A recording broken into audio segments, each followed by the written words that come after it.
a minute since we've talked about Iran, and since it is finally kicked off, I thought we might spend a little bit of time talking about it. And I don't want to really talk about what's happening. I mean, we kind of called it. I did, I got ahead of it a little bit on Thursday before it actually kicked off on Saturday. Um, Part of it's a lucky guess. Part of it was just, seeing all the pieces get put into position. So And I do want to say that just from a kind of a humanitarian perspective, this is when it gets kind of weird when you're doing sort of international relations analysis like this, because I've been wanting the Iranian people to get their freedom for the 26 years since I first looked at the problem and the issue.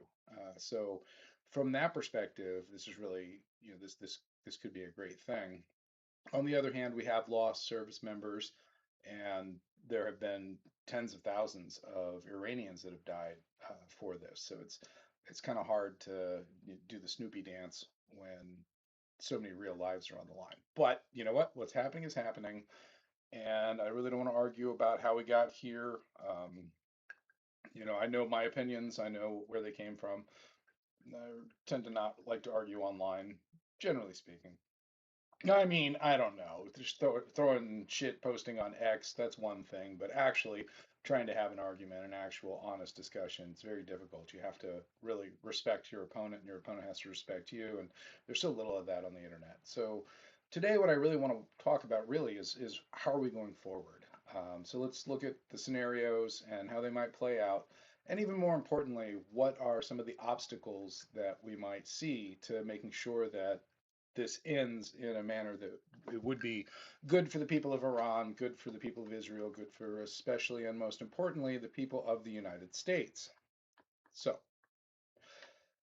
I believe that the president, that's our president, President Donald J. Trump, is sincere when he says that our objective is essentially degrading Iran's ability to project power, and that regime change would be a nice byproduct, but not an express goal. I think an unstated goal, of course, is the further isolation of China. I think that much is clear. I think if you look at Venezuela, you'll see the same thing, where we're essentially removing allies of China from the board. We're taking energy from China, and we'll see where that lands, but I think that's an important thing to keep in mind. Now, that is what it is. I think it's important that while regime change may not be an express goal of the United States, that it is something that we need to look at as a real possible outcome. Now, in my last video, I mentioned the possibility that Shah Reza Pahlavi might return to oversee a transition to a new government, and I still think that that's the way forward. Now, I know that I've seen some reporting that the president has said that, yeah, he's kind of downplayed that a bit. I get it 100%. In fact, I think that right now, endorsing anybody for the actual sovereign leader of Iran would be a mistake. And again, I never thought that Reza Pahlavi would be the leader at the end of the day. I just thought that he would oversee the transition into a representative government. And in my last video, I mentioned that they have a lot of the support structures for a representative government.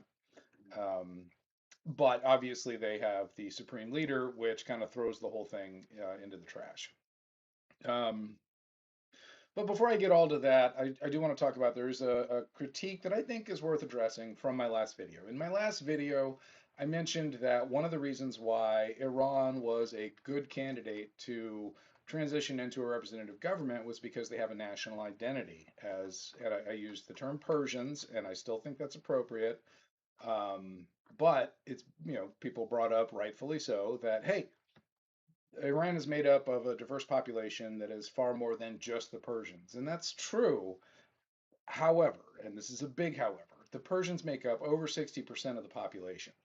And then the next highest ethnicity is Azeris, checking in around 15%. And then next after that, the third is the Kurds. That's another 10%, and it just reduces from there. So, I mean, it's a majority Persians, and I mean it's just shy of being a super majority. So I think that while it's valid to recognize it, and it's going to be very important. I want to talk about this as we move on. We'll get back to the ethnic breakup or the ethnic breakdown, but for now, um, I want to acknowledge that, set it aside, and talk about how things might play out. Now, I think the most important thing that needs to happen is the Iranian army, the actual regular army, needs to come out in support of the counter revolution. That is, the reformers who are trying to take over the government, to take it back from the revolutionary elements that took over in 1979. I don't want to talk down to anybody. I don't want, but at the same time, I don't want to assume that everybody kind of understands what the makeup is. I know we've all gotten a crash course in the last week, but the Iranian military kind of broke down in a very similar manner to the Nazis. Now, I'm not saying that they were Nazis.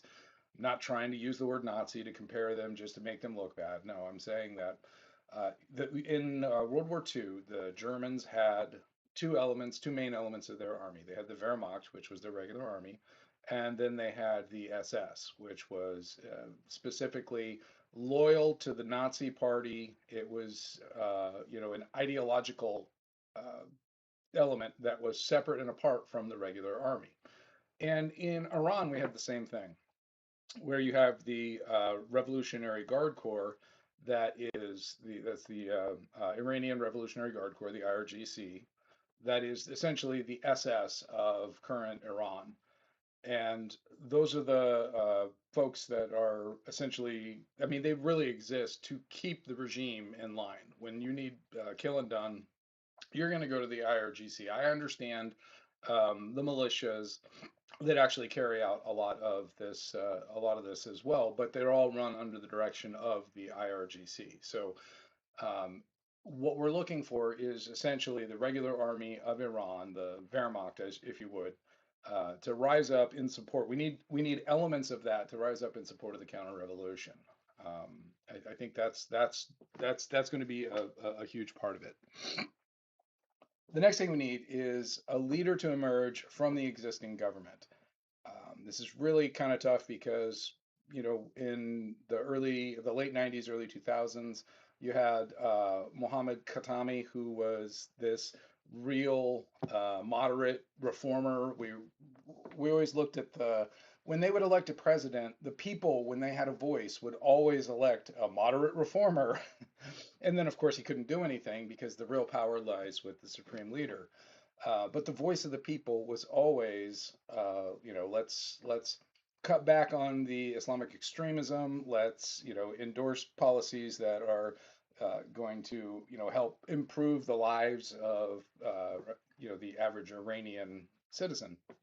Which, as far as the mullahs were concerned, I mean, that's absurd. Why would you want to do that? Now, the current president of Iran is a guy named, and man, I tell you what, I say it every time. I'm a Slav. I'm not from the Middle East, but it's Masoud Pezeshkian. And this cat, he is a reformer, but ever since the invasion of Iran, I'm sorry, ever since the 2003 invasion of Iraq, you cannot be the president of Iran without having a lot of hateful rhetoric towards the West. You could get away with it before we invaded Iraq, but as soon as that happened, the mullahs came in, they cracked down, and so now this cat, I just, I think he said too many things that are too inflammatory.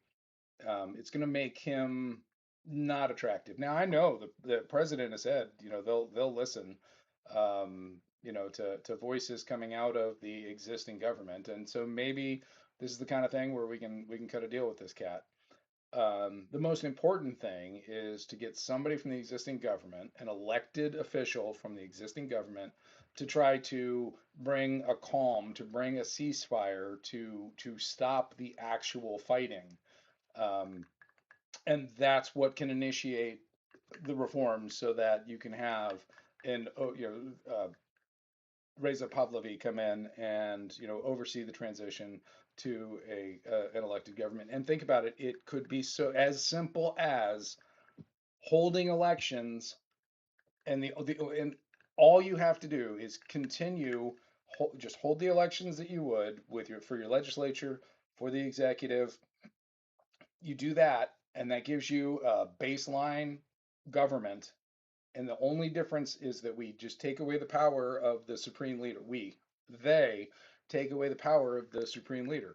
If you don't have a supreme leader and you do have checks and balances that are built into the existing government, I mean, this is literally ready to go. We're not inventing anything new. The people are going to the polls and voting like they always did. The only difference is they're free now, and they won't. And this is the tricky part. They don't have a overarching regime trying to put their thumb on the scales, make sure the election turns out the way they want it to. So that to me, you get the army, at least some elements on the army to switch over. I think that's going to cause a cascading effect. We need a representative from the existing government to help oversee new elections. And again, they have elections all the time. They're free. They're not particularly fair. But I mean, let's face it, with the exception of the very top, the supreme leader and the mullahs in their clerical Supreme Court, they had freer elections than Ukraine has had. And I'm going to get roasted for that one, but no, Ukraine was corrupt as AF, so I'm not going to take that back. Um, okay, so if we can get that, then I think that the whoever actually can kind of wrestle control at that point, they really need to get down and work with the minority groups that we talked about. We talked about ethnic minorities earlier, and the most important one, it's funny. I actually wrote the script yesterday, and I was ready to go, and it just got too late. So I said to my wife, I said, I'm not gonna film this tonight. So what's gonna happen between today and tomorrow? Yeah. The first thing that one of the things that the government is going to need to do when they come in is work with the Kurds. So, you have what is it? Oh, I can't remember the name. There's a conglomerate of Kurdish political forces that's kind of gotten back, combined to represent the interest of Kurds in Iran. And I think that negotiating with them to give them security guarantees to say, we understand that you want complete autonomy. However, what we'll do is, we can give you security guarantees if you stay with Iran. And why would they need security guarantees? Well, I'll tell you why. Because Turkey wants nothing to do with free Kurds. We learned that in Iraq. If you remember, in 1991, when George Bush had liberated Kuwait and severely degraded rather, severely degraded Saddam's military, the Kurds were pushing for independence, and we said, "Hey, come on out. We'll help you," and then we didn't. And the real question on that is why didn't we? And the real answer is that Turkey applied pressure, and as a NATO, ally, we look to Turkey with some degree of interest, and they had no interest in having a free Kurdistan. So they've always been oppressing the Kurds. And I know they say that the Kurds are the terrorists. I get it. I know there's two sides to every story. Um, but if we can, if the Iranians can give the Kurds in Iran security guarantees, stay as part of Iran. You can have a degree of autonomy. I mean, think about the Scottish National Parliament. Just as an example of how you can have autonomy but still be part of the greater country. That's the kind of thing that might help. We have the Azeris as well. I mentioned them earlier. It's the same kind of thing where you want to entice them to stick around and not try to break off, and that's going to be difficult. And the worst part is that Turkey might not even be the worst obstacle. Typically, I would say they would be. And they could contribute to this next thing that I just want to briefly touch on, which is the possibility of Islamic terrorism. There are always going to be Islamists in the region that are going to want to take over. If you look at, I've mentioned before that Iraq was an absolute shit show, and that there were so many splintered and fragmented groups within that the idea that you could get them all on the same page was almost laughable, and we should have let them balkanize. We should have let the Sunnis have a Sunni area. We should have let the Shia have a Shia area. We should have let the Kurds have a Kurdish area. Call it a day. Let those guys fight it out to get their borders established, just like Yugoslavia did.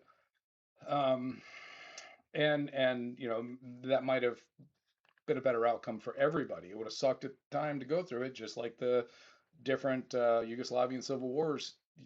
Not a good time, but at the end of the day, we ended up with something stable.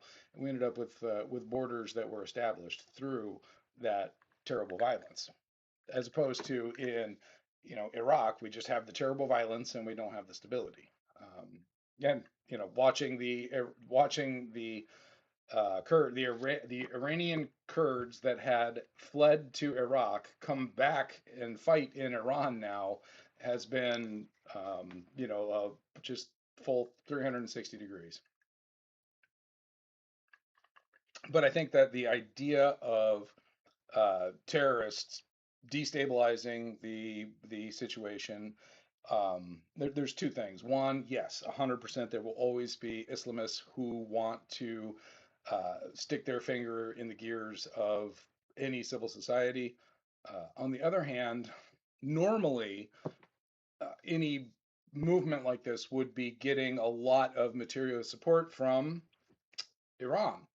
And since Iran's out of it now, and they're the ones that are actually in the fight for their freedom, hopefully we're going to see them be able to overcome this. I really do believe that that's where this is going to go.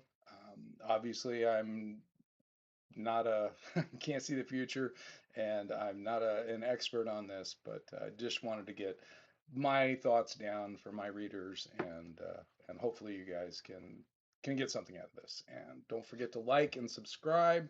And I always end with that. I never lead with it because I'm not good at this, and I got to get back to writing. So thank you very much, and I'll talk to you guys later.